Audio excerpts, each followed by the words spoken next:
Olá, pessoal. Boa noite. 7h30 em ponto, conforme a gente conversou.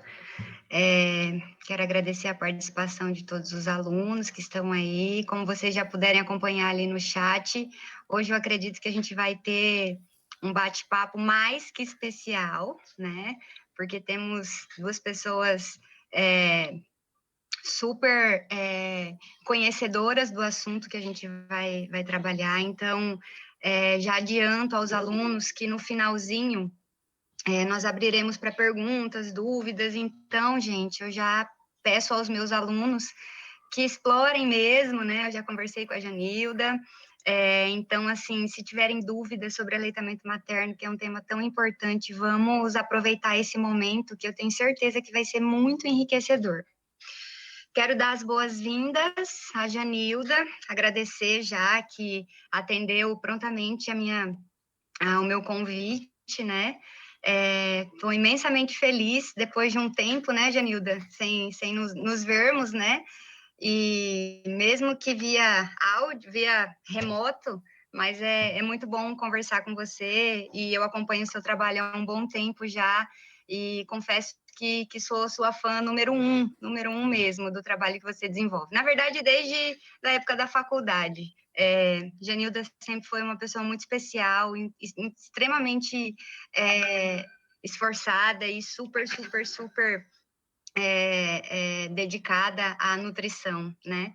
Então, quero agradecer. Vou deixar a palavrinha também para a professora Patrícia, para dar uma boa noite para vocês. Como eu disse, Janilda, a Patrícia é a coordenadora aqui do curso de nutrição da instituição, da Faculdade Unigipa.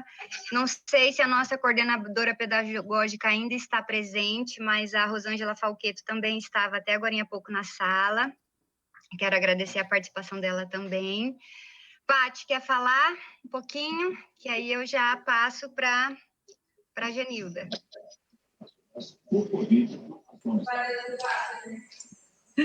Ai, deixa eu tirar isso aqui. Eu estou na faculdade. Boa noite, gente. Quero agradecer, né, por terem aceitado os convites. Vi que nós temos convidadas de fora, né, com peso, né, como diz os meninos. Fiquei super feliz agora. Né, vai ser assim, como a Tamara falou, vai ser uma live muito interessante, vai ser gostosa de escutar, né, pela carga que vocês carregam de trabalho e tudo assim, de experiência. Então, eu creio que os meninos vão aproveitar bastante. Vocês vão falar para todos os períodos do curso de nutrição, porque a gente está comemorando o mês do nutricionista, né? Então, eu comecei na primeira semana, na segunda semana, né? Na primeira semana de aula a gente começou com uma live, aí hoje tem outra, semana que vem a gente vai ter outra, para comemorar, né, de forma remota, o mês do nutricionista, de uma forma bem bacana e tudo. Então, eu quero agradecer vocês por terem aceitado o convite e desejar a todos uma boa live. Obrigada, Paty.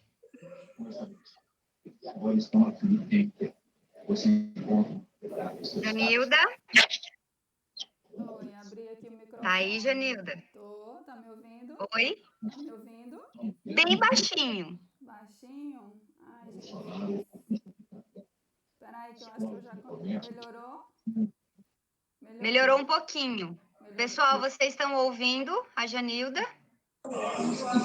Tá com som bem baixo. Tá baixo? Bem baixo, Janilda. Deixa eu tirar aqui do fone, então. Peraí. Deixa eu só ver aqui. Tá. Tem um microfone que está aberto, que acho que está dificultando também a saída de som da Janilda. Pessoal, certifiquem-se os microfones de vocês, por favor. Tem alguém com o microfone aberto. Tamara, antes de começar, só um pouquinho. A diretora está presente, se eu não estou enganada, ela vai querer falar um pouquinho com o curso. Ah, sim. A professora Rosângela? Isso. A outra Rosângela, né? A Não outra. Nós temos duas. Nós temos duas. Sim. Enquanto a Rosângela a Janilda arruma o áudio dela, professora Rosângela, se quiser falar, fique à vontade. Boa noite, seja muito bem-vinda.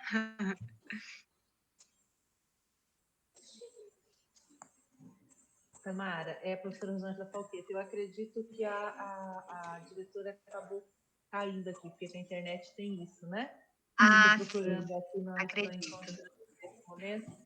Mas, Ma- assim, eu gostaria de agradecer as palestrantes, Janilda e a professora Sônia, que está aí presente. Um prazer em vê-las, em recebê-las virtualmente nas salas de aula da Unigipa, né? É tudo tão diferente hoje, né? A gente fala recebê-las Verdade. virtualmente. Mas, assim, agradecer para você, Tamara, a todos as nutricionistas, o curso de nutrição, e parabenizar os futuros nutricionistas por esse mês tão importante, né, para vocês, um mês que se comemora o Dia do Nutri. Obrigada. Então, assim, essas palestras têm sido muito boas e que vocês tenham sucesso e que os meninos possam continuar participando dessas lives, onde com certeza se aprende muito. Eu soube que a outra foi bastante boa e essa com certeza vai ser melhor ainda. Então, assim, parabéns, boa noite. Muito obrigada pela simpatia, pela generosidade, professora Janilda, em estar conosco, tá bom? Boa live.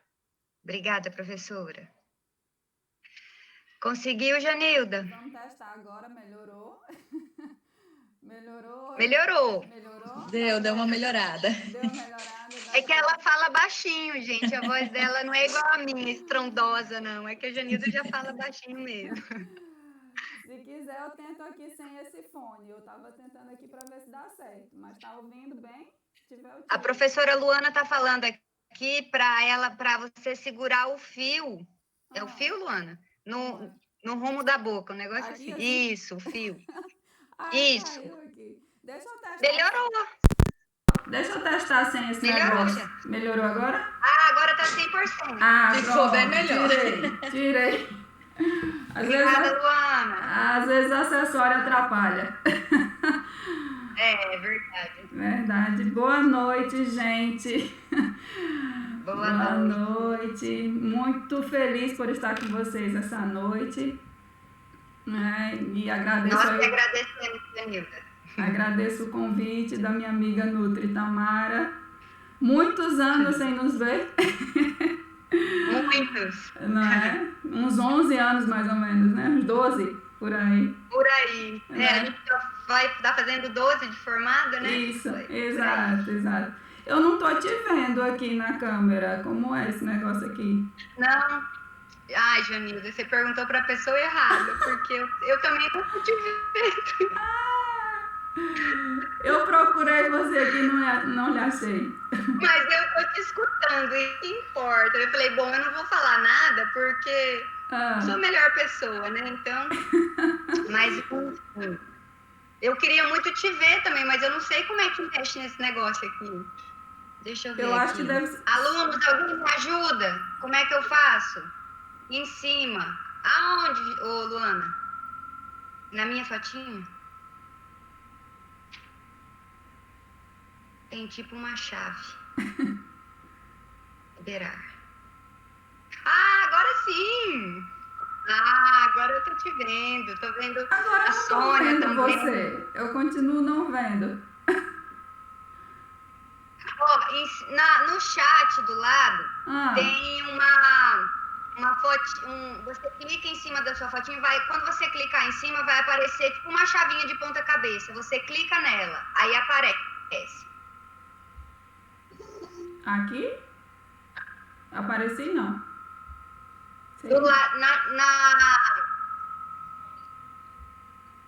Ai, gente, eu tô apanhando aqui igual Tamara. Bom, os meus alunos já me conhecem, Oi, porque eu sou tá me escutando? de comunicação. Luana, ajuda ela, por favor. Janilda, Oi. em cima do seu lado direito tá a sua fotinha. Você vai clicar nela, vai ter uma chave. Aí você clica nessa chavinha. Tem uma chave. Liberar. Do seu lado direito em cima. Aqui, gente. Você tem ela no WhatsApp, Tamara? Tem, eu vou tentar mandar uma fotinha aqui para ela, rapidinho. Certo. Isso, eu também vou te Tô apanhando. mandar para ela ver onde é. Normal, fica tranquila.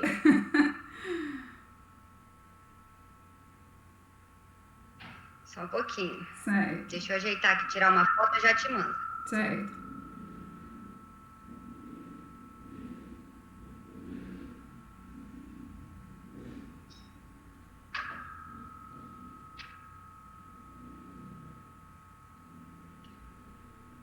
Eu sempre falo, ainda bem que nós somos nutris, né? Verdade.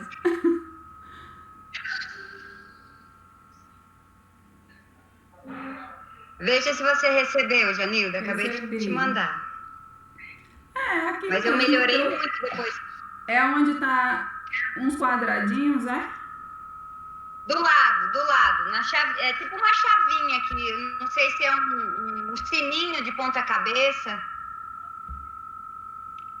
Pronto, eu clico Aí aí, você ele, clica ele ali. fica atravessando assim, um risquinho. E não aparece? Você não, eu tô me vendo, mas eu não tô vendo você. Passa o mouse bem devagarzinho do lado, Janilda, que ele vai aparecer. É ali mesmo. Ô, professora, no centro da tela também tem a página que ela fixou na tela dela. Ela tem que desfixar. No meio da tela dela também vai ter para liberar. No meio da sua tela também tem a opção. É esse fixar Clica na no meio tela, da é? É fixar na tela? Isso, clica para você ver. Cliquei. Nada? Não. Professora Tamara, Oi, sim. liga para ela por vídeo no WhatsApp e tenta explicar para ela por vídeo no WhatsApp, por vídeo chamada. Eu acho que às vezes é mais fácil. Deixa eu ver se eu Porque posso. aparece aqui, Luana, gente, faz ó. isso. Aparece 3 Porque botõezinhos. Um fixar na tela. Aí quando eu clico, ele aparece uma barra atravessando. Aí depois tem um olhinho, ocultar participante, não é isso, né? E depois tem um monte de quadradinho, mostrar em um bloco. Essas 3 opções. Então, você tem que apertar na primeira aí, que é de fixar, que talvez está fixado para liberar. Aí libera e aparece um monte de gente aqui do ladinho e a sua fotinha. Eu mandei uma foto aí que a professora Luana me mandou aqui, Janilda. Dá uma olhadinha, ver se você consegue. Peraí.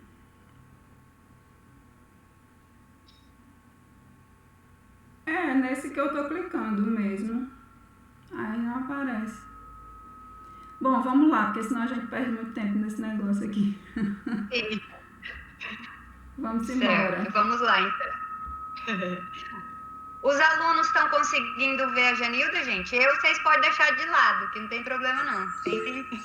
Não, tá. A Vamos Janilda ver. tá aparecendo, a Tamara tá aparecendo, a professora Sônia tá aparecendo. Clica no mostrar em blocos, talvez dá certo. Qual, Victor? Mostrar em blocos. Às vezes tá só uma tela. Mostrar em blocos, Janilda. Você Tem viu? um Eu acho, quadradinho. será que não é você que tem que clicar aí, não? Será que sou eu? Ai, se sou eu. Porque você é a mediadora aí, você que abriu, talvez seja isso. Mostrar em blocos. Vê aí se você consegue agora, que eu cliquei. E eu mudei de posição aqui. Vê se tu consegue. Às vezes eu tava bloqueando o negócio. Ai, tá dando interferência aqui. Não aparece pra mim. Coloca para mostrar em blocos e deixa o pinzinho sem o risco. Deixa ele aberto.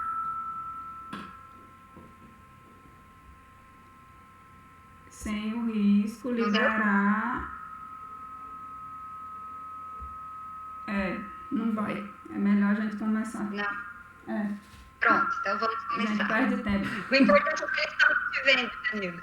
É. Ô, professor... Ah, não, acho que já desligaram. Tem uma menina com o microfone ligado, tá dando interferência. Tá, peraí, deixa eu ver quem que é aqui.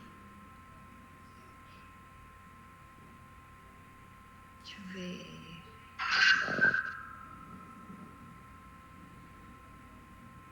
Não, só o meu. Eu já vou desligar o meu, tá bom? Eu acho que é o meu.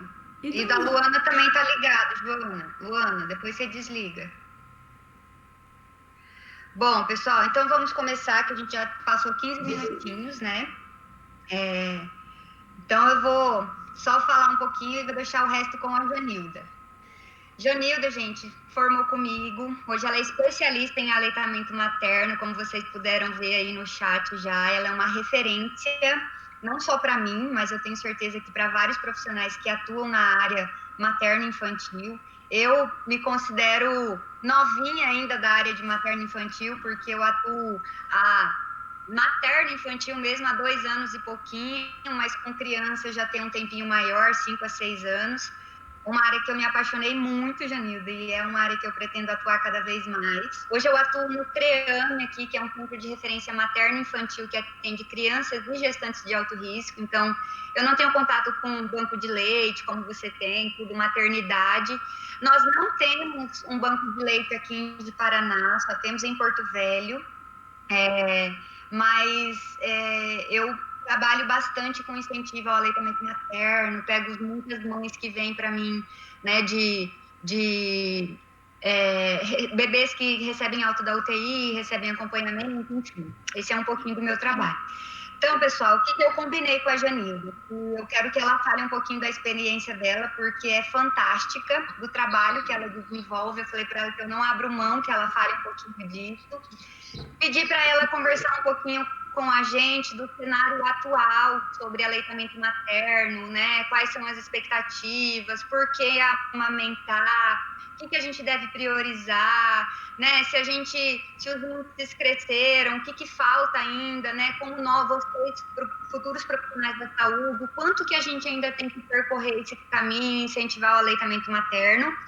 Depois, né, que ela fizer essa breve trajetória, ela vai falar para a gente da situação atual, né, da Covid versus aleitamento materno. Então, a ideia é a gente esclarecer algumas dúvidas, né, sobre essa época de pandemia. Então, pode amamentar? Não pode? Quais as contraindicações? Então, assim, tudo isso, todos os questionamentos sobre essa época que a gente vive atualmente. Tá bom, pessoal? Então, mais ou menos o cronograma é esse. Agora eu vou parar de falar um pouquinho, vou deixar com a Janilda. E aí, Janilda, só mais uma última pergunta. Você prefere que a gente vá fazendo as perguntas ou no final a gente abre um tempinho para perguntas? O que você acha melhor? No final. Tudo bem, então. Combinado. Fique à vontade, viu? Certo. Vou desligar aqui o microfone, qualquer coisa eu abro. Ok. Boa noite, gente, novamente. Né, Tamara já fez aí a apresentação. Então, na verdade, nós formamos juntas aí em 2008, né? Formamos aí em Porto Velho. E só que aí as nossas trajetórias meio que a gente, né, deu uma separada grande aí, porque eu sou do Acre, né? E aí eu voltei para a terrinha, mas pouco tempo depois eu já estava vindo para Paraíba, né? Caí de paraquedas aqui na Paraíba. Não imaginava que iria trabalhar em bancos de leite, nunca tinha imaginado, foi algo realmente, assim, surpresas da vida, né? E aí, como a minha amiga aí está aí presente, Sônia Galiza, que é a consultora internacional, basicamente foi ela que me recebeu. Ainda estou no meu primeiro emprego, não consegui trabalhar em outra área. Me apaixonei pelo aleitamento. Vamos aproveitar ela também, né, Janilda? Sim, com certeza. Com certeza. E aí, basicamente, nós começamos a trajetória no banco de leite em 2009. Né? Inicialmente, eu fui para a parte de bancos de leite, então me apaixonei. Foi, ao mesmo tempo que foi desafiador, porque praticamente a gente não vê nada, né, Tamara, na faculdade sobre bancos de leite. E então era tudo muito novo para mim, né? Nós não tínhamos nutricionista em bancos de leite na época, aqui no centro de referência para bancos de leite, né? Era um sonho de Sônia Galiza no banco de leite ter uma nutricionista e eu caí de paraquedas vindo do Acre. E aí nós nos unimos aí pela causa. E aí Sônia fez toda a parte de treinamento comigo e tudo, porque nós que trabalhamos na Rede Brasileira de Bancos de Leite, nós participamos de muitos treinamentos específicos, né? A rede tem esse apoio aos profissionais que trabalham, que na verdade eles treinam muito e a gente é altamente capacitado, né, por eles. E aí tudo começou, a gente foi dando andamento nas coisas e aí a gente fez algumas implantações a nível de estado, né? Nós implantamos aí a primeira sala de fracionamento de leite humano aqui em João Pessoa, então nós começamos esse trabalho, a implantação do profissional nutricionista dentro da sala de fracionamento de leite humano, então a gente começou a fazer toda a parte de implantação, tudo novo, né? E aí, a partir de então, a gente começou a difundir, né? Porque aí nós começamos a trabalhar com dieta personalizada, com leite humano, então, altamente inédito aqui em João Pessoa, né? Então, nós começamos a selecionar o leite humano de acordo com as qualidades ou o perfil dos bebês. Então nós começamos a fazer dieta personalizada, ou seja, cada bebê ia receber um tipo de leite humano específico quando a sua mãe não podia tirar leite, né? Então esses bebês prematuros que estavam nas unidades neonatais, a gente começou a fazer esse trabalho e aí a gente começou a ter resultados incríveis. Em 2010 a gente já estava indo a Brasília para o primeiro Congresso Internacional de Bancos de Leite, né? E nós levamos aí 2 trabalhos específicos representando toda a categoria de nutricionistas aqui de João Pessoa e do estado. Então, realmente a gente começou uma trajetória muito boa. Oi. Só vale relembrar que o banco de leite a nível de Brasil, isso foi uma informação até que eu vi na sua palestra, que é o melhor do mundo, né? Isso. Nós temos o melhor banco de leite do mundo, né? Isso. Então, exato, nós brasileiros somos excepcionais quando a gente quer também, né? É verdade. A gente tem um orgulho muito grande, né? Isso. Na verdade, no Brasil existe a Rede Brasileira de Bancos de Leite. Então, na verdade, como é que acontece? Depois você pode explorar a Sônia nisso, que ela é melhor do que eu nisso. E aí é formada uma rede onde todos os bancos de leite do país, junto com os postos de coleta de leite humano, todos esses profissionais, eles são linkados em uma rede que a gente chama de Rede Brasileira de Banco de Leite. E aí, na verdade, toda essa rede, ela dá suporte, e aí essa rede brasileira que ela vamos dizer assim, ela é a referência a nível de mundo, né? Então, nós estamos aí praticamente, se eu não me engano, Sônia pode me corrigir, eu acho que a gente está em torno de 23 países, mais ou menos, onde os países entram em contato com a rede brasileira de banco de leite quando eles precisam fazer a implantação de bancos de leite nos seus países, né? Então, a gente é modelo, né? A rede brasileira hoje de bancos de leite humano é modelo para o mundo, é vitrine para o mundo. E isso dá muito orgulho para a gente, não é? Como participantes dessa rede, a gente sabe que o trabalho de banco de leite é fantástico, é fantástico. Quem não conhece, procure visitar um banco de leite aí perto de vocês, que vocês vão ficar encantados com o processo de qualidade, né, com toda a parte de trabalho que é feito com leite humano, além de toda a parte de apoio ao aleitamento materno que é realizado. É fantástico, você se apaixona e simplesmente você vive isso. Vive. Eu tive a oportunidade de visitar o de Brasília o ano passado, que eu fui fazer um curso em Brasília, e aí uma das trajetórias que a gente fez enquanto criamos foi conhecer o banco de leite de lá. Enriquecedor, assim, você fica maravilhada, sabe, de tão bonito que é o trabalho, principalmente o nosso trabalho lá dentro, né, muito, muito importante. Isso, é lindo. Exatamente. E aí, pronto, fizemos toda essa parte de trajetória, né, e aí, como eu era a única nutricionista que trabalhava com a dieta personalizada, eu acabei me tornando a instrutora estadual.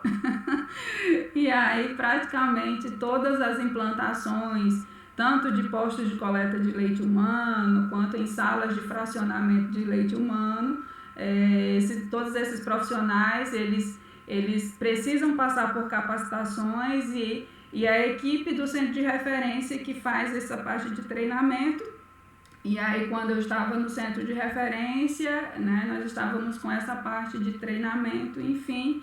E aí a gente ainda continua essa parceria, mesmo que eu não esteja lá, mas a gente ainda tem essa parceria de treinamento dos profissionais. Então, todos os profissionais que trabalham ou em postos de coleta de leite humano, ou em salas de fracionamento. Essas salas de fracionamento, para que vocês tenham mais noção, é como se fossem lactários, só que só porciona ou só fraciona leite humano, não entra mais nenhum outro tipo de alimento, ou fórmula, não entra nada, só leite humano, tá? Então, são salas específicas, tá? Que se colocam em hospitais que têm unidades neonatais e que tem manuseio de leite humano, tá? São salas específicas. Enfim, depois disso a gente começou a gente participou de várias implantações de outras salas, que foi basicamente em outros municípios aqui do estado, né? Enfim, aí a gente começou toda a parte de trajetória mesmo aí, nessas implantações, treinamento dos profissionais, né? E hoje eu já tenho mais uma particularidade aí com os hospitais amigos da criança, que eu faço assessoramento desses hospitais, né? Principalmente o que eu estou agora, que é local, né? Enfim, a gente faz toda essa parte de assessoramento para que esses hospitais eles continuem com o título Hospital Amigo da Criança. Então, tem toda uma política que o hospital precisa cumprir para que eles permaneçam com esse título, e aí esse binômio mãe-bebê serem assistidos para que o aleitamento materno cresça no nosso país. Tomara que você aí me conduza. Pronto. Tiro uma dúvida. Ou quando você falou ali de... esqueci o que eu ia falar. Peraí. Já eu lembro. Certo. Mas aí eu te pergunto de novo. Eu ia te perguntar e aí não te interrompi. Mas aí então, Janilda, agora que você falou um pouquinho da sua experiência e tal, e como você conhece, é bem conhecedora da realidade de aleitamento materno, eu queria que você falasse um pouquinho, sabe, sobre como que se melhorou o aleitamento materno a nível de Brasil, né, o quanto que a gente precisa melhorar ainda. E queria que você falasse também dos principais tópicos do desmame precoce, sabe, que é o que eu sinto hoje, que é um dos grandes ali problemas do aleitamento materno, e que nós, nutricionistas, temos um papel muito importante na ajuda de converter isso favoravelmente, ou seja, se a gente desenvolve esse trabalho, né, lá na unidade básica de saúde, né, com a política de orientação correta, né, de incentivo, falando, batendo na tecla que é o melhor alimento, levando informação correta. Porque o que as pessoas estão hoje? Elas têm muita desinformação em relação ao aleitamento materno. Tem muito mito popular, né? E aí a gente tem isso, é uma barreira. Eu como trabalho lá na ponta, lá na unidade básica, eu vejo isso. E tem um outro fator ainda muito importante que pesa muito para o desmame precoce, que é o poder da indústria alimentícia, né, Janilda? Então, eu queria que você falasse um pouquinho desse programa rapidinho, né, para reforçar isso, que é muito importante. Quero aproveitar você, porque, como a gente já falou aqui, a gente já viu, gente, ela é uma referente. Então, uma coisa é eu falar, outra coisa é você falar. E aí depois a gente fala um pouquinho, aí a gente vai abordar um pouquinho sobre essa época de pandemia e Covid, tá bom? Certo. Então, vamos lá. Basicamente, tentando aqui, eu vou tentar lembrar tudo que você me perguntou aqui. Então, basicamente, hoje o que a gente tem de dificuldades, hoje não, isso é um problema antigo, a gente tem muita dificuldade com os profissionais, né? Basicamente a gente tem aí essa dificuldade, por quê? E isso é muito importante porque você está trazendo os alunos para esse tipo de informação, porque o que a gente tem muita dificuldade? Os acadêmicos, eles têm pouco contato com esse tipo de informação sobre o aleitamento materno, né? Sobre a parte de, vamos dizer assim, mais especificamente, estou dizendo um pouco mais aprofundado, para que esses profissionais, quando eles saírem da faculdade, eles estejam com um nível de segurança para conseguir convencer e empoderar todas as mulheres, né, todas as gestantes, que realmente todas as mulheres elas podem sim amamentar, sendo conduzidas por um manejo correto. Então, quando a gente se depara na linha profissional já de cara, numa maternidade, seja ela Hospital Amigo da Criança, seja ela não Hospital Amigo da Criança, todas elas a gente vai se deparar com vamos dizer assim, a fragilidade de conhecimento que os profissionais estão chegando na linha de frente desse atendimento, desse apoio, né, desse entorno. E aí o que acontece, né? Aí a gente começa a lidar com os desafios, que como você falou, a gente tem um marketing muito forte ainda, apesar de que o Brasil tem uma gama de iniciativas e estratégias que protegem o aleitamento materno. Então, a gente tem a Rede Brasileira de Bancos de Leite Humano, a gente tem os Hospitais Amigos da Criança, a gente tem a Rede Amamenta, enfim. A gente tem a norma brasileira de comercialização de alimentos para crianças de primeira infância, enfim, para bebês para lactantes de primeira infância, que é a NBCAL, que protege e regulamenta, né, toda essa parte para que esse marketing não influencie tanto no desmame, mas mesmo assim a gente ainda é desafiado, porque o Brasil hoje ainda se encontra numa taxa crescente ainda de uso de substituto de leite materno, que é o quê? As fórmulas, né? Infelizmente é muito cultural, é muito enraizado ainda essa questão, né? Como você mesmo falou, dos mitos. Parece que o aleitamento materno ele saiu do que é natural, né? E agora a gente precisa, como formiguinhas, estar ali trabalhando o tempo inteiro para que essa cultura do aleitamento materno volte de forma mais forte. Então, até o ano passado, nós tínhamos de indicadores, aqui o Brasil estava em torno aí de 39% de bebês amamentados exclusivamente até o 6º mês de vida. O Ministério da Saúde regulamenta, né, que os bebês eles sejam amamentados exclusivamente até o 6º mês, e aí a partir disso complementado até 2 anos ou mais, tá?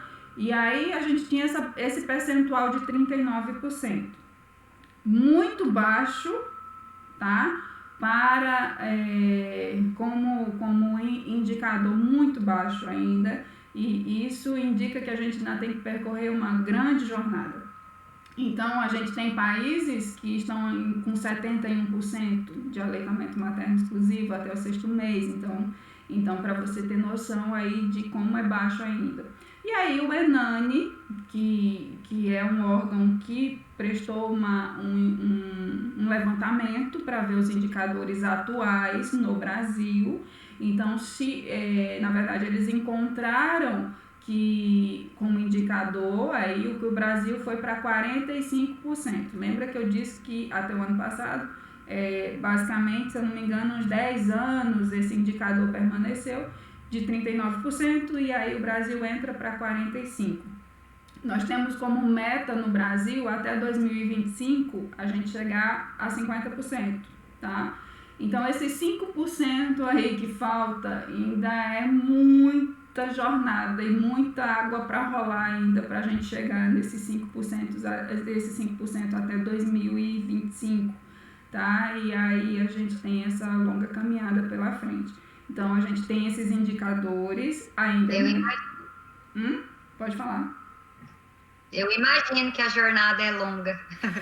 Apesar de ser só 5%, mas parece um número pequeno, mas é muito trabalho.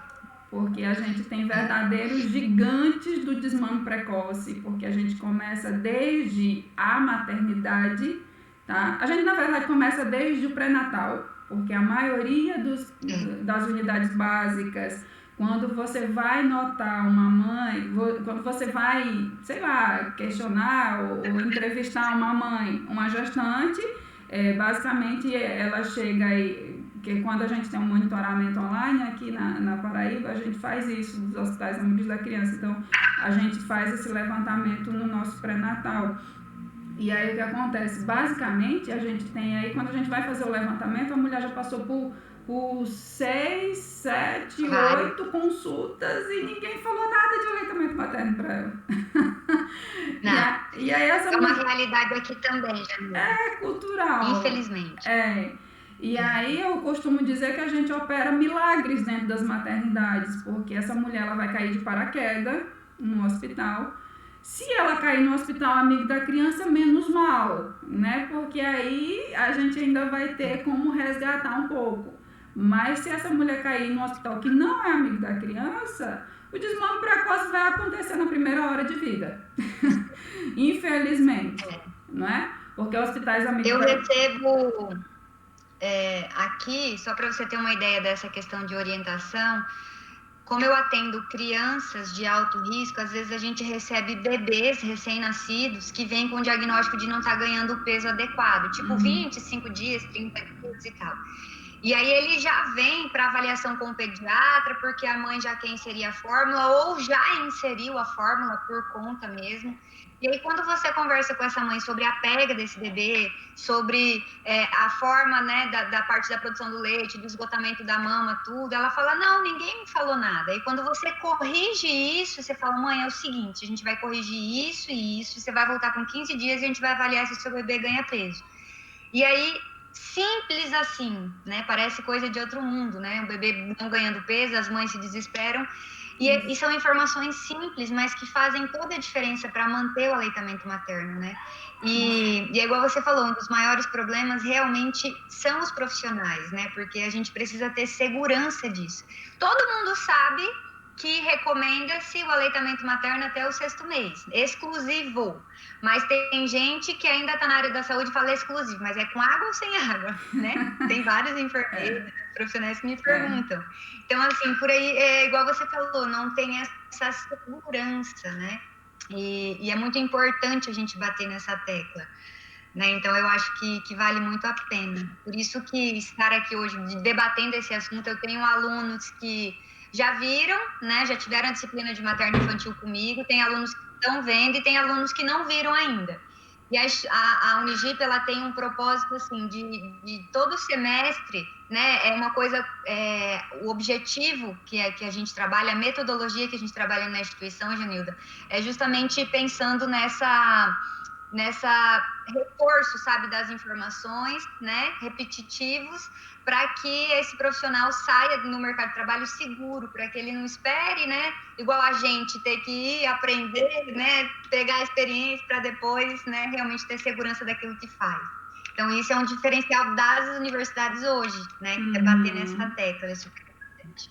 Mas pode continuar. Isso. Aqui na Paraíba está tendo uma melhora na visão também das faculdades. Lá no banco de leite mesmo, a gente sempre recebe muitos estudantes. Isso a gente teve uma mudança aí de procura de uns 2 anos, uns 2 a 3 anos para cá, que a procura das professoras, né, de materno infantil tem sido bem grande, em conhecer o banco de leite, em conhecer um hospital amigo da criança, saber como é que funciona, né, em questão do aleitamento materno, então é bem legal isso, porque você já começa a despertar, né, nos estudantes essa importância do aleitamento materno e eles já vão para o campo de trabalho já com essa visão, né, já bem informados, seguros, né, dessa questão de condução do aleitamento materno. Então é interessante porque assim, a gente vê que o aleitamento materno ele precisa de uma rede de apoio, só que essa rede de apoio parece que em alguns momentos ela está muito fragilizada. Por exemplo, a gente tem uma quebra de condução, vamos supor que a gestante ela não recebeu nenhuma orientação de aleitamento materno. Aí ela vai para um hospital amigo da criança. Tá, beleza. Mesmo sendo hospital amigo da criança, a gente tem 2 perfis de profissionais. Tem aqueles que amam o aleitamento materno e tem aqueles que desfaz tudo aquilo que os amantes do aleitamento materno fazem, tá? Basicamente funciona assim. Tem sempre a turminha do contra, né? Que aí desmancha o que você faz. É impressionante isso. E aí o que acontece? Aí, por exemplo, no hospital amigo da criança a gente tem como política colocar o bebê na primeira hora de vida para que aquela primeira mamada seja realizada, né? Porque você vai colocar o bebê ali em contato pele a pele com a mãe na primeira hora de vida, e naquele contato ali, o bebê já vai, por instinto, ele já vai começar a ser direcionado, e muitas vezes a primeira mamada acontece naquele momento. E aí, quando isso ocorre de forma efetiva, executado de fato, né? A gente tem a descida do leite muito mais rápido. Então, uma descida do leite que demoraria, por exemplo, vamos supor que a mulher teve cesariana, mas se acontece o contato pele a pele, a gente tem a descida do leite bem mais rápido do que normalmente se isso não tivesse acontecido, né? Pelo próprio estímulo, pelo próprio contato ali. Então, você tem uma gama de hormônios ali entrando em ação para que a descida do leite aconteça de forma mais rápida. E aí, quando isso acontece, pronto, aí a gente tem praticamente outra rede de apoio, que é os alojamentos conjuntos, né? Ou seja, você não separar esse bebê dessa mãe. Então, ela vai ficar durante todo o período que ela estiver mãe e bebê juntos até o período da alta, ponto. E aí, esse contato, você tem a amamentação em livre demanda, então você tem aquela mama sendo estimulada o tempo inteiro, e praticamente a gente tem aí a amamentação sendo de forma efetiva. Quando isso é quebrado, a gente tem uma dificuldade muito grande, porque muitos, e aí a gente entra na parte de pediatras, porque só quem pode prescrever essa bendita fórmula é nutricionista e pediatra, tá? Só que normalmente nas instituições quem faz a maior parte de prescrição são os pediatras. Então, aí o que acontece? Aí eles não têm um tanto de manejo com o aleitamento materno, e aí eles não entendem que o bebê tem uma perca fisiológica de até 10% do peso na primeira semana de vida, né? Então aí o bebê começa a perder um pouco, até porque o bebê ele nasce e ele vai perder fluidos, ele vai perder líquido. Então muitas vezes aí o bebê tem essa perca de peso esperada, que é normal. Só que alguns pediatras, por não terem esse conhecimento, essa bagagem que é normal, que é fisiológico, o que acontece? Complemento, porque o bebê está perdendo peso. E aí, ao invés de trabalhar o manejo da amamentação, ver como é que está a transferência de leite para aquele bebê, como é que está a pega, como é que está o posicionamento, se a mãe de fato quer amamentar, porque a gente não pode obrigar ela a amamentar, a gente precisa deixar a escolha nas mãos da mãe. A gente precisa dar uma segurança nela, um empoderamento, mas ela que vai decidir se ela quer realmente amamentar ou não, a gente não vai obrigar, né? Mas aí o que acontece? Aí a gente deixa nas mãos da mãe. Só que os profissionais começam a interferência e, além do mais, a gente ainda conta com o bendito do acompanhante, que se for, por exemplo, a mãe, a avó do bebê, a sogra da mulher lá, aí a gente vai ter todo um processo para se estabelecer. Aí é doído. Essa avó é uma bênção, mas nessa parte de aleitamento materno, nossa. Por isso que é interessante que as unidades básicas trabalhassem não só com a gestante, mas com o apoio familiar, e principalmente com quem a mulher ia decidir levar como acompanhante para a maternidade. Porque aí todo o trabalho do acompanhante já seria feito nesse momento e ele não seria um atrapalho, né, no momento desse período de puerpério. Então a gente tem essas dificuldades.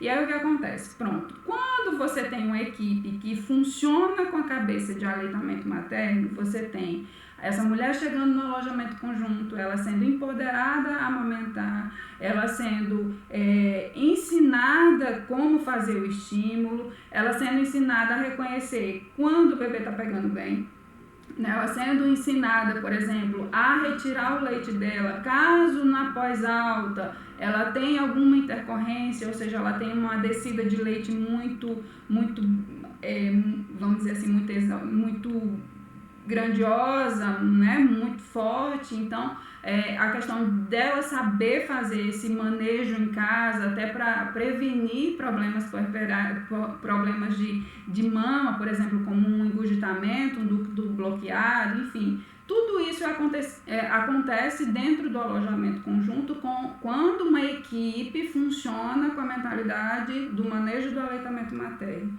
Então aí a gente tem esse suporte onde essa mulher ela vai sair bem encorajada e bem empoderada na amamentação e possivelmente ela vai chegar aos 6 meses com a amamentação exclusiva. Quando isso não acontece, no primeiro mês a gente já tem desmame precoce. Já vê.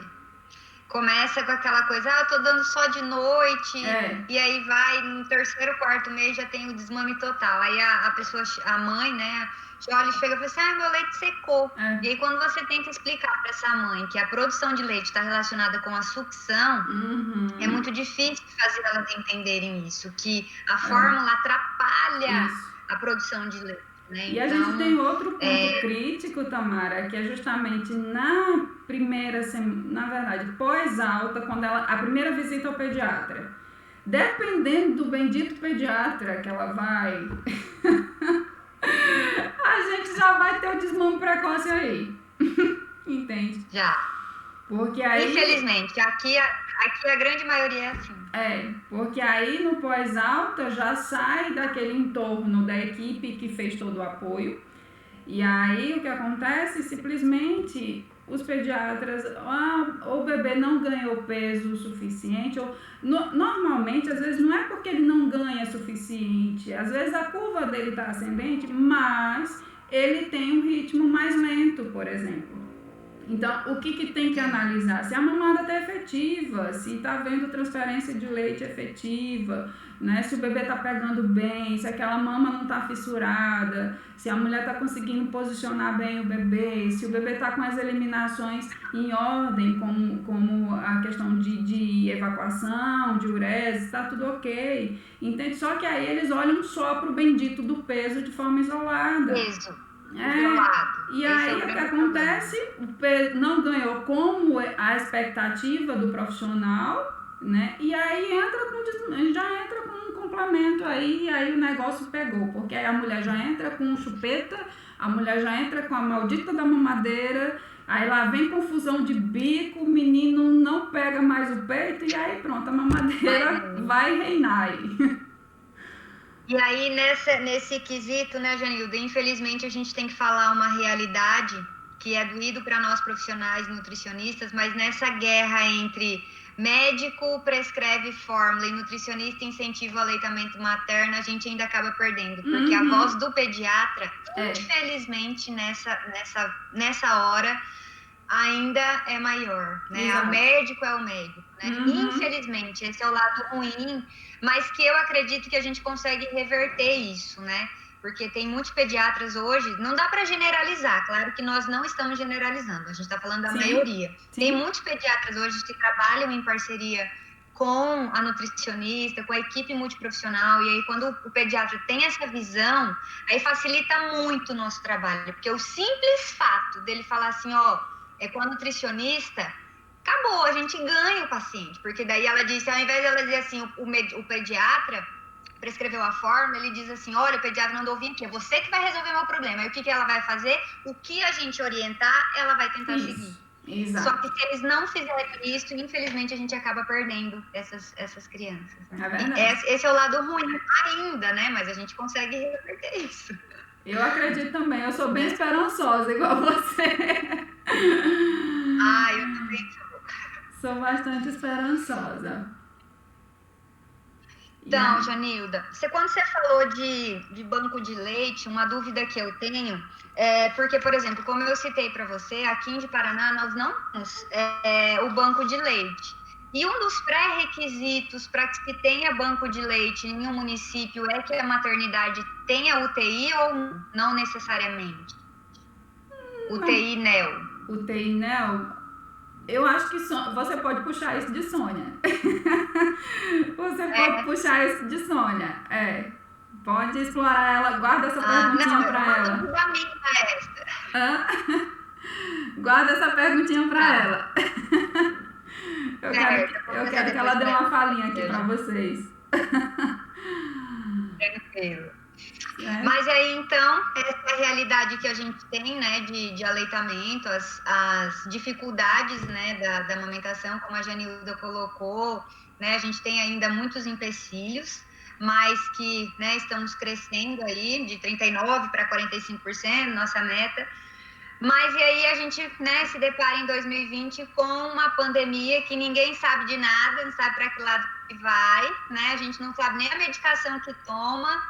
E o aleitamento materno, Janilda, como é que fica nessa situação? Como que vocês aí têm né, orientado essas gestantes? Como que tá isso? Porque eu preciso aprender isso com vocês também hoje, porque eu ainda estou um pouco, né? A gente fica ali aprendendo ainda, a gente lê tudo, mas é tudo muito novo, né? Então a gente fica aqui.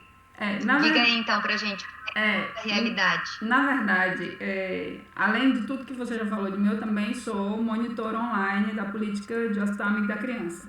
Tá? Então, eu sou assessora técnica da Comissão de Aleitamento Materno da maternidade que eu trabalho.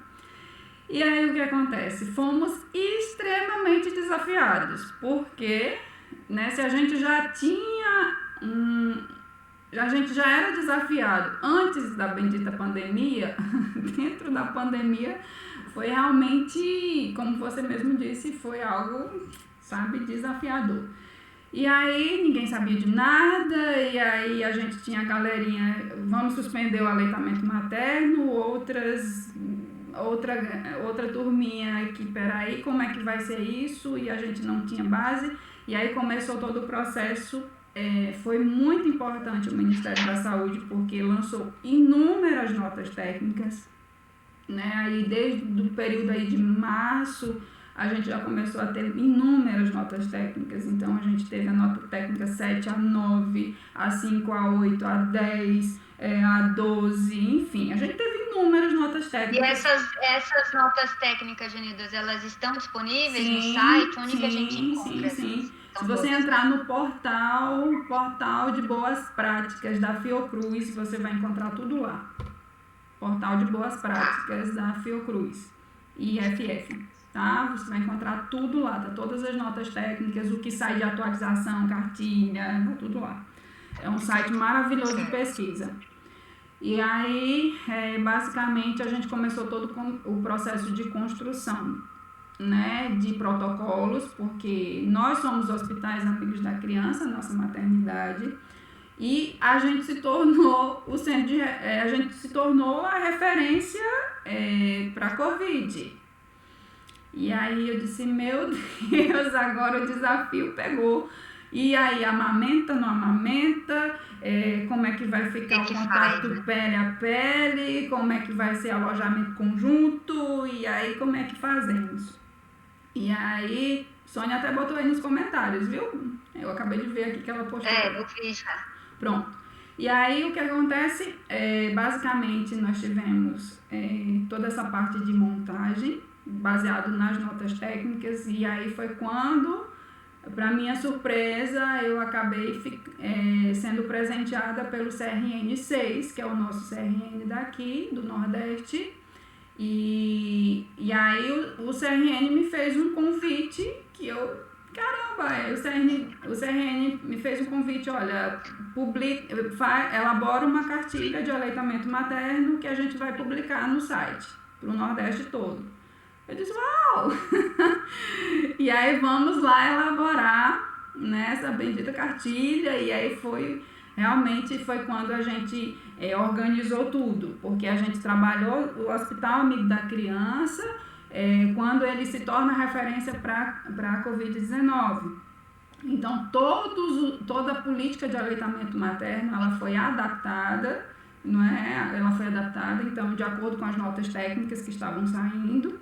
Então, basicamente, a gente teve a manutenção do alojamento conjunto, né? Então, dependendo da instituição, quando a instituição tinha uma estrutura física maior, né, dava para colocar pelo menos 2 pacientes e aí manter o distanciamento, porque a cama da mãe teria que ter distanciamento do berço do bebê em torno de 1,5 m a 2 metros, então tinha que respeitar isso. Nas instituições que tinham um espaço menor, então praticamente esse alojamento seria privativo, né? Essa enfermaria seria privativa.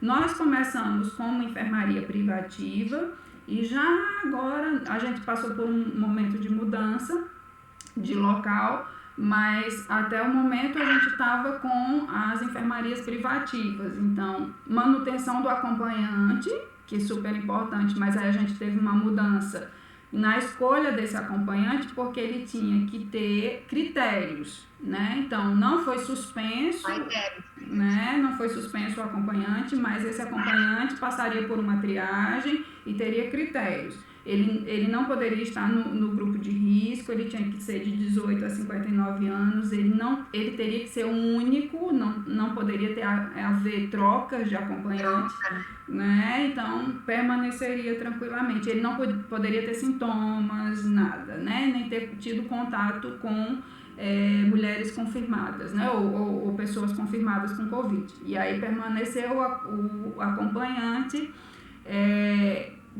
O quarto passo de Hospital Amigo da Criança, que é o contato pele a pele, que é botar o bebê na primeira hora de vida e tal, né, em cima da mãe e tal, ele passou por uma adaptação, ou seja, naquelas mulheres que eram assintomáticas, né, esse momento ele era, vamos dizer assim, suspendido por um certo tempo até que a mãe passasse por toda a higienização no pós-parto, ou seja, banho no leito, troca de máscara, troca de roupa, troca de lençóis, enfim, enquanto isso o bebê estava no distanciamento de 2 metros dela, fazer a higienização do tórax dela, e aí depois que trocou tudo, fez toda a higienização, aí o bebê sim vinha para cima dela e aí acontecia esse primeiro contato e aí a primeira mamada, tá?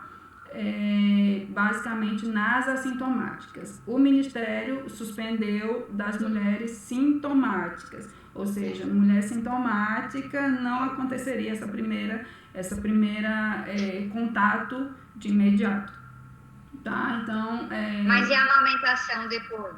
Permanece. O primeiro contato suspendeu lá. Permanece a amamentação. Isso, permanece, exato. Depois de toda a higienização, que não corria mais nenhum risco de transmissão para o bebê, aí essa amamentação era efetivada. No alojamento conjunto, essa mulher, ela teria que ser muito bem orientada, porque ela teria que ter toda a parte de medidas higiênicas, tá? Como utilização de máscara, lavagem de mãos, antes de tirar a máscara, depois que tirar a máscara, ela tinha que tirar pelas alças, se fosse antes de tocar no bebê, tinha que lavar as mãos usando todo o protocolo, depois de tocar no bebê, enfim. Para as mães que não se sentissem seguras, o Ministério orientou que se essa mãe não tivesse segurança de colocar o bebê diretamente no peito, mesmo com todas essas medidas, o Ministério abriu, vamos dizer, uma sugestão de que a gente fizesse, o profissional ou a própria mãe ensinada, fizesse a retirada do leite, também seguindo todas as medidas, né, higiênicas, né, enfim, de uso de máscara, não tá tossindo, ou se tossir ali, aí teria que fazer a lavagem de mãos, tirar a máscara e lavar a mão de novo e colocar, enfim. E aí, essa extração desse leite seria ofertado via copinho, colher ou xícara para esse bebê, certo? Quando a mãe não se sentisse segura em levar esse bebê direto para o peito. Só que, por incrível que pareça, as mulheres que, pelo menos a nível local da nossa instituição, as mulheres elas não tiveram resistência nenhuma na amamentação. Eu tinha feito uma previsão muito pessimista de que essas mulheres, possivelmente a gente teria uma resistência delas, até porque o perfil anterior à pandemia, a gente tinha muita recusa de mães em colocar os bebês no peito. A gente tinha muito trabalho, as mães davam muito trabalho. Só que esse perfil dessas mulheres durante a pandemia foi totalmente diferenciado. Elas simplesmente estão muito abertas para a amamentação, né? Muito abertas, então a equipe tem total liberdade com elas, foi muito positivo a amamentação. Até o momento do início da pandemia até agora, a gente não teve nenhuma mulher que recusou a amamentação, todas foram muito abertas. Né? Então, assim, foi muito legal esse perfil de mulheres que a gente vem atendendo durante a pandemia. A gente não teve nenhuma dificuldade em relação ao aleitamento materno. E aí a nossa instituição, ela tem uma logística diferenciada, porque a gente tem uma equipe, que é chamada de egresso Covid, que faz o seguinte: Quando essa mulher recebe alta, existem algumas ligações que são realizadas da própria instituição dessa equipe para o monitoramento dessa mulher. E aí, nesse momento, eles fazem a primeira ligação com 24 horas pós-alta, depois com 48, 72, 7 dias e 14 dias. Então, nesse período, se identificou, a equipe fazia o monitoramento dos sintomas, né, dessa mulher. Então, por exemplo, se houvesse algum agravamento, alguma coisa e fosse necessário, ela retornava para a maternidade, para algum tipo de procedimento que precisasse. Esse monitoramento para todas as positivas do Covid, ou para, tipo assim, teve parto, entrou no hospital, está em risco e monitora, ou não, só para as positivas? Não, porque na verdade a gente acabou sendo referência, a gente só recebe positivas, entende? Só recebe positivas. Isso, só positivas. E aí, sim, o que aconteceu? A gente viu um destaque muito legal, que foi a questão de que, nesse período de 2 semanas pós-alta, as dúvidas delas em relação ao aleitamento materno e a incidência da amamentação estabelecida. E aí isso foi muito legal, esse retorno para a gente, porque aí a gente viu que realmente a gente está no caminho certo, né? Porque 2 semanas pós-alta, ela já teve a bendita visita no pediatra, então não aconteceu o desmame precoce e elas estavam amamentando exclusivamente. Isso foi muito legal.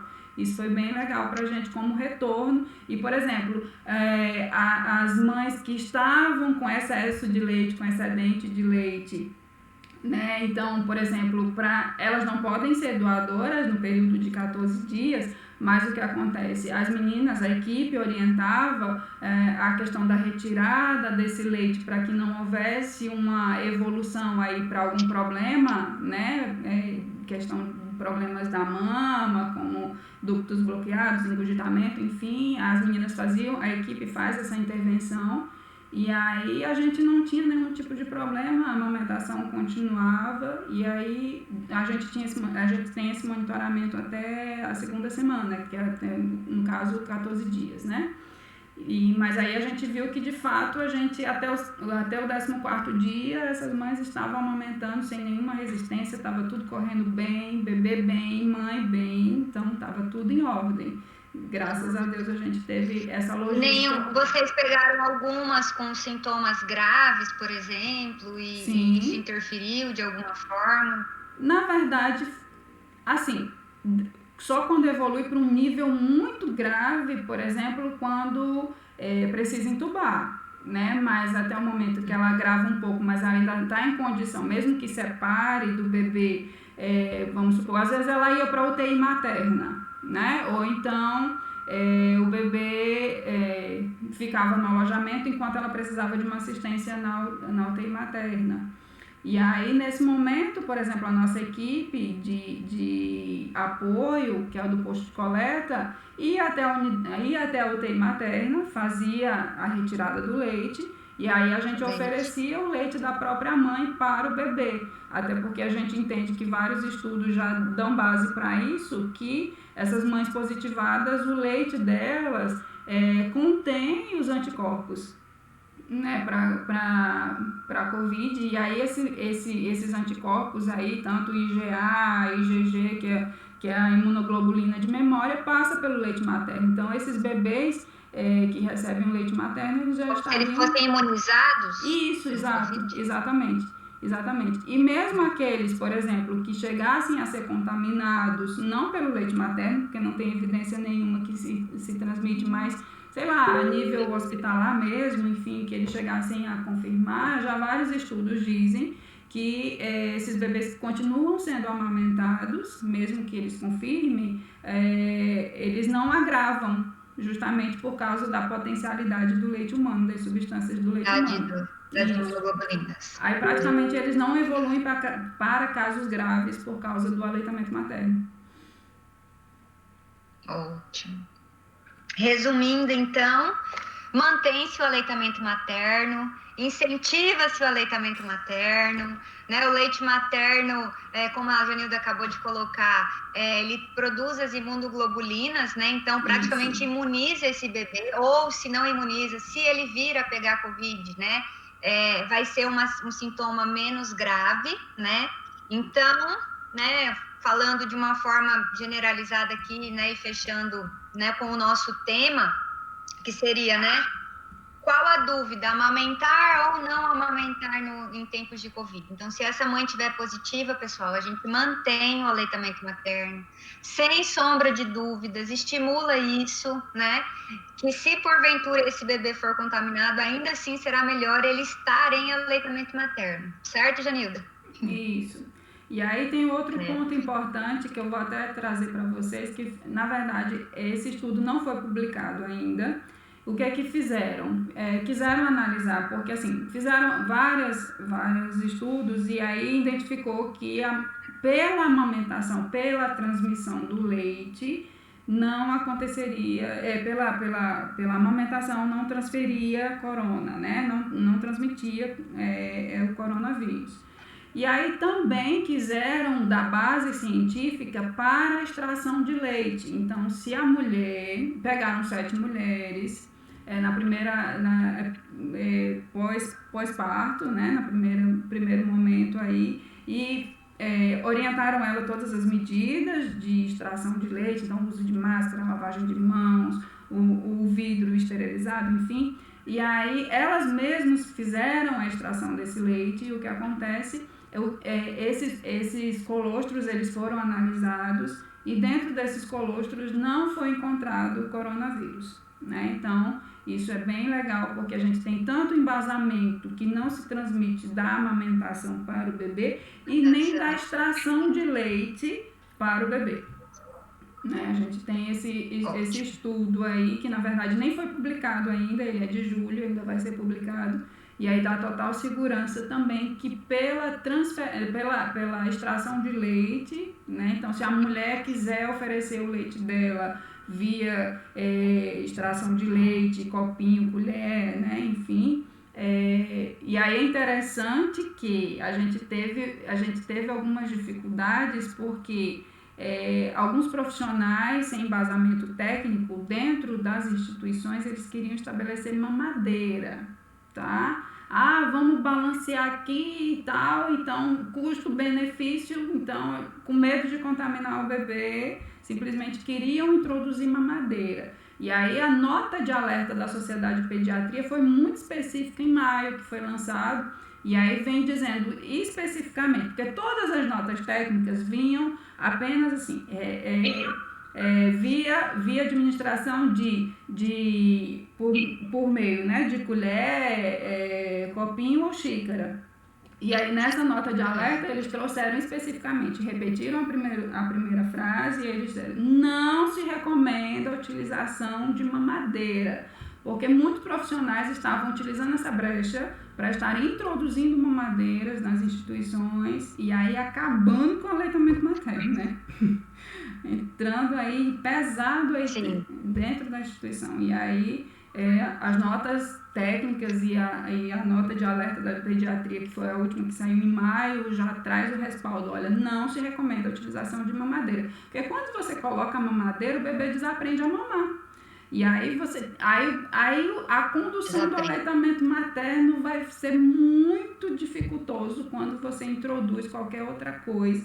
Principalmente, por exemplo, mamadeiras ou aqueles intermediários de silicone, que é basicamente aqueles bicos de silicone que se tem. Então, tudo que vem de acessório para a amamentação, muitas vezes acaba atrapalhando. Né? Então, principalmente nesses primeiros dias de vida do bebê dentro da maternidade, é importante que não se tenha nenhum tipo de acessório e quanto mais natural possível, mais fácil vai ser essa pega e esse manejo.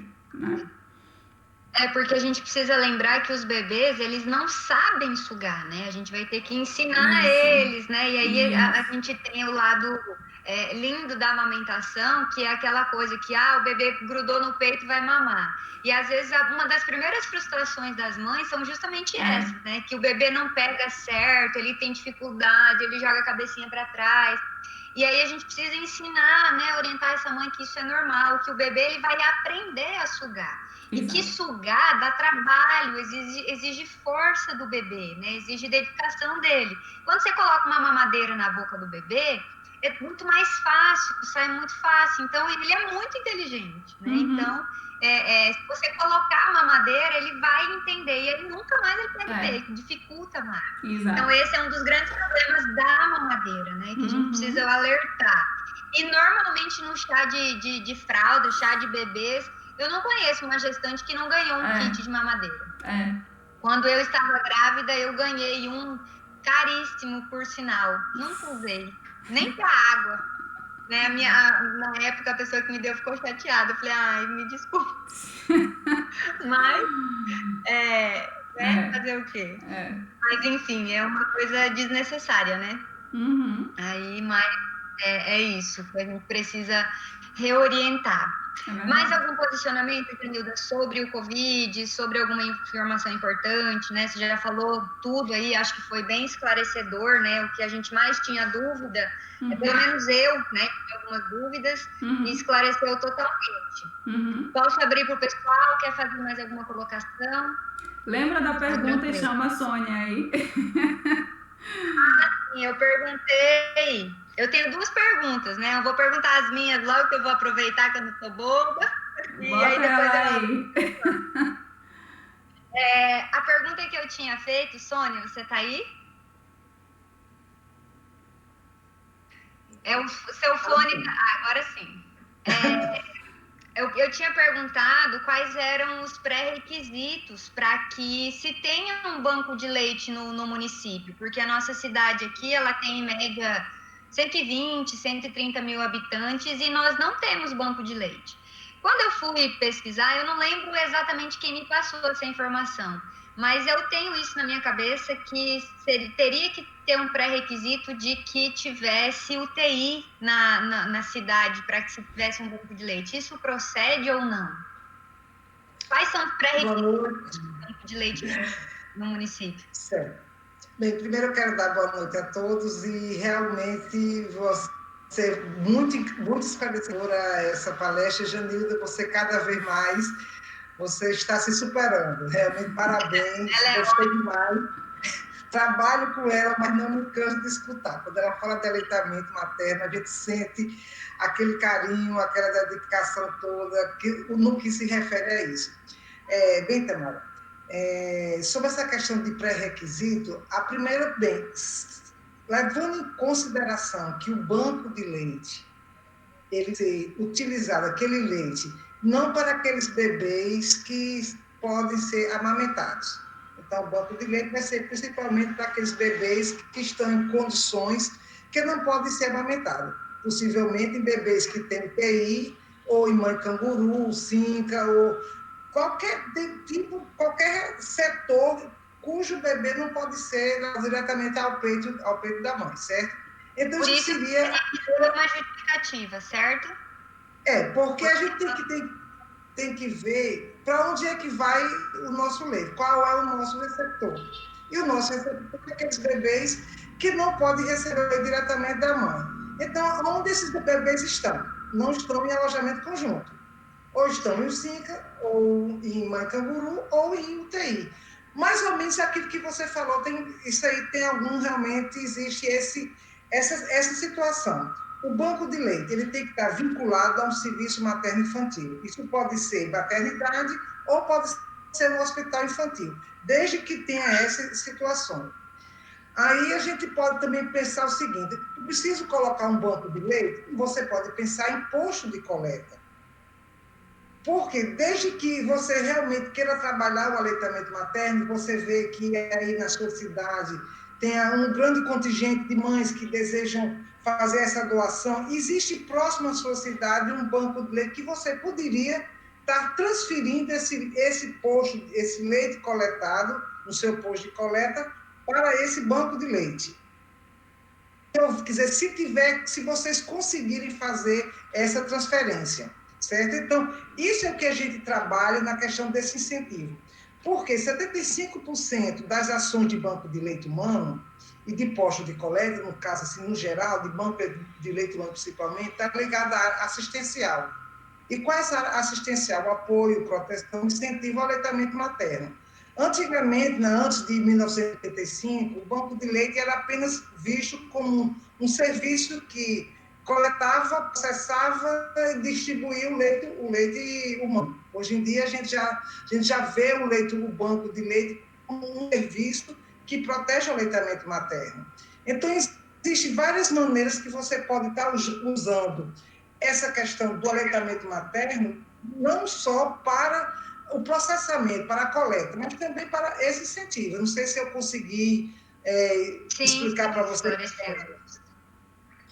Aí, perto da cidade onde você tem alguma cidade que tenha um banco de leite?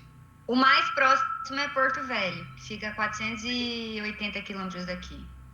Então já fica um pouco difícil, mas existe algumas unidades, Janilda também acho que até falou um pouco, que a gente chama de unidade básica amiga da criança, que do jeito que nós temos hospitais amigos da criança, nós temos as unidades básicas amigos da criança.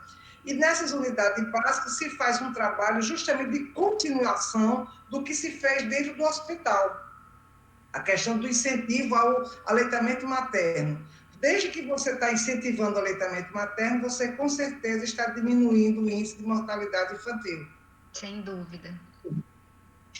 Aqui em Paraná, Sônia, eu não sei se vocês passam por esse processo, mas onde eu trabalho, a gente passa pela parte de planificação do SUS, que eu não sei se vocês passam aí, e aí a gente recebe a tutoria do pessoal da OPAS, do CONAS e tal. Uhum. E aí a gente faz todo um trabalho preventivo, né? A gente faz todo esse trabalho, mas toda a rede ainda não está interligada, não são todos os pontos que recebem esse processo de planificação. Por exemplo, o hospital público nosso aqui, ele não está sendo planificado. Então, há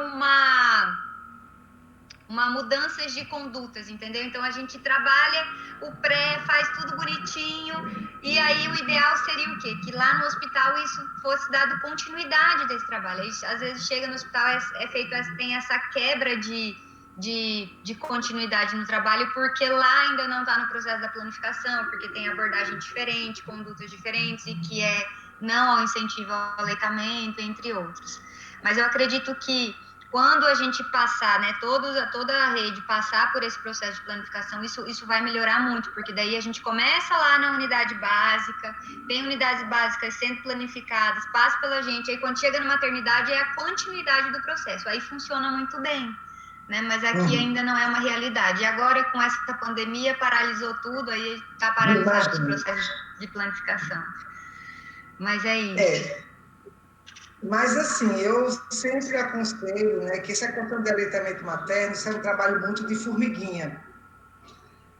A gente também, sei que vocês estão passando por esse processo e com certeza vocês vão chegar lá. É um processo que vai demorar? Vai. Eu sempre digo que isso é uma construção que é feita de cima para baixo. A gente não pode construir isso de baixo para cima, porque tem que ser uma decisão do gestor. O gestor quer, então ele faz com que todo esse processo chegue até os profissionais. Porque, às vezes o profissional ele tem a boa vontade, ele quer fazer esse trabalho, ele quer fazer esse diferencial, mas não tem a ajuda, não tem o apoio do gestor. Exato. Então, eu digo, é um projeto que começa de baixo para cima. Mas isso não impede que vocês profissionais que gostam dessa questão do aleitamento materno, que não comecem a fazer esse trabalho de base. Porque, às vezes, esse trabalho de base é que vai fazer o diferencial para que as próprias pacientes ela acham interessante esse trabalho que está desenvolvido naquele hospital e começa a forçar o gestor de cima. E aí ele vai ter quase que por obrigação de implantar serviço, assim, que leve em consideração essa questão do aleitamento materno. Sem dúvida. Eu acredito. Aqui nós tivemos um bom gestor recentemente, mas infelizmente ele saiu do cargo, aí, né, infelizmente nem todos têm, né, a mesma didática, mas realmente o gestor ele faz toda a diferença para que o processo aconteça, né? Aconteça. Eu tive muitas experiências no termo de implantação de bancos de leite humano. Tá cortando. Tá cortando? Eu acho que é a minha internet aqui. Só um minutinho. Deixa eu ver se... Eu vim aqui para o setor que tá... E aí, será que melhorou agora? Melhorou, agora sim. Melhorou. Bem, como a Janilda falou no início, né, a rede brasileira, e você até também falou, ela é a maior rede do mundo de bancos de leite humano. E tudo isso foi através de um processo lento. Isso não começou da noite para o dia, porque o primeiro banco de leite do Brasil foi implantado em 1940. E em 1985 a gente ainda estava nesse procedimento de banco de leite apenas de coletar, processar e distribuir. A partir de 85 foi que tudo começou, esse novo paradigma de banco de leite humano. E nós tivemos um avanço assim fenomenal. É tanto que, por esse trabalho feito de banco de leite humano no Brasil, ele teve um reconhecimento internacional como o programa público, né, que mais reduziu a mortalidade infantil. Isso foi em 2001, na Suíça, numa organização, num evento que houve lá. Então, a partir daí, em 2001, o Brasil ganhou esse prêmio, né, do melhor serviço público, que fez com que teve um impacto na redução da mortalidade infantil e no aumento do incentivo ao aleitamento materno. Isso chamou a atenção de outros países que estavam numa situação como o Brasil, com índice de mortalidade lá em cima. E aí eles viram como é que um programa que não tem gasto financeiro, que não precisa de tanto gasto, apenas incentivar o aleitamento materno, como foi que ele conseguiu reduzir a mortalidade? Questão do banco de leite humano, né? Isso todo o processo, banco de leite humano, Hospital Amigo da Criança. Então, como eu falei, isso chamou a atenção de outros países, principalmente os países da América do Sul, América Central, África. E aí foi como foi globalizado, como a Janilda falou, a questão de a gente transferir esse conhecimento do Brasil para esses países que tinham interesse. Então, era feito um esforço de um pacto, era formalizado um pacto entre o país e o Brasil, e a gente conseguiria transferir para esse país a nossa tecnologia, certo? De como implantar um banco de leite humano, como incentivar isso aí. Então, realmente, era muito gratificante a gente ir num país desses, implantar um banco de leite humano do zero, realmente do zero mesmo, e com 15 dias depois a gente sair daquele país, aquele banco de leite funcionando. 6, 8 meses depois, quando voltava a segunda equipe para aquele país, via o impacto que aquele serviço estava fazendo. Então, a gente tem que acreditar que o trabalho, por menor que seja, vai ter um resultado positivo lá na frente. Sim, sem dúvida. Eu sempre acredito nisso. Mas obrigada, Sônia, pelas palavras e por expor um pouquinho. E aí, quando escutando você falar assim, a gente entende o quanto que é importante, né? A gente acreditar naquilo que a gente faz, mesmo que seja um trabalho de formiguinha, mesmo que seja um pouquinho, né? Porque às vezes a gente acha que só o que vai dar certo é aquilo que está todo mundo fazendo, todo mundo falando, e na verdade não. Às vezes você fazendo o seu trabalho, né, de formiguinha, como vocês colocam, às vezes o resultado vem lá na frente. Pode demorar um pouquinho, mas também vem. Achei. Sempre vai ter alguém que vai ver. Verdade. Bom, eu vou abrir para os alunos agora, vou perguntar, pessoal, vocês querem fazer alguma pergunta? Aproveitem a Sônia, aproveitem a Janilda. Ô Tamara, eu só vou falar aqui uma experiência que eu tive com o banco de leite, que eu sou muito grata ao banco de leite do Hospital de Base de Porto Velho. Em 2009, eu tive meus gêmeos prematuros, 7 meses, né? Então, eu fiquei lá com eles, eu tive eles passaram 30 dias lá na UTI, né? E eu fiquei indo no banco, eu ia no banco de leite 2 vezes por dia.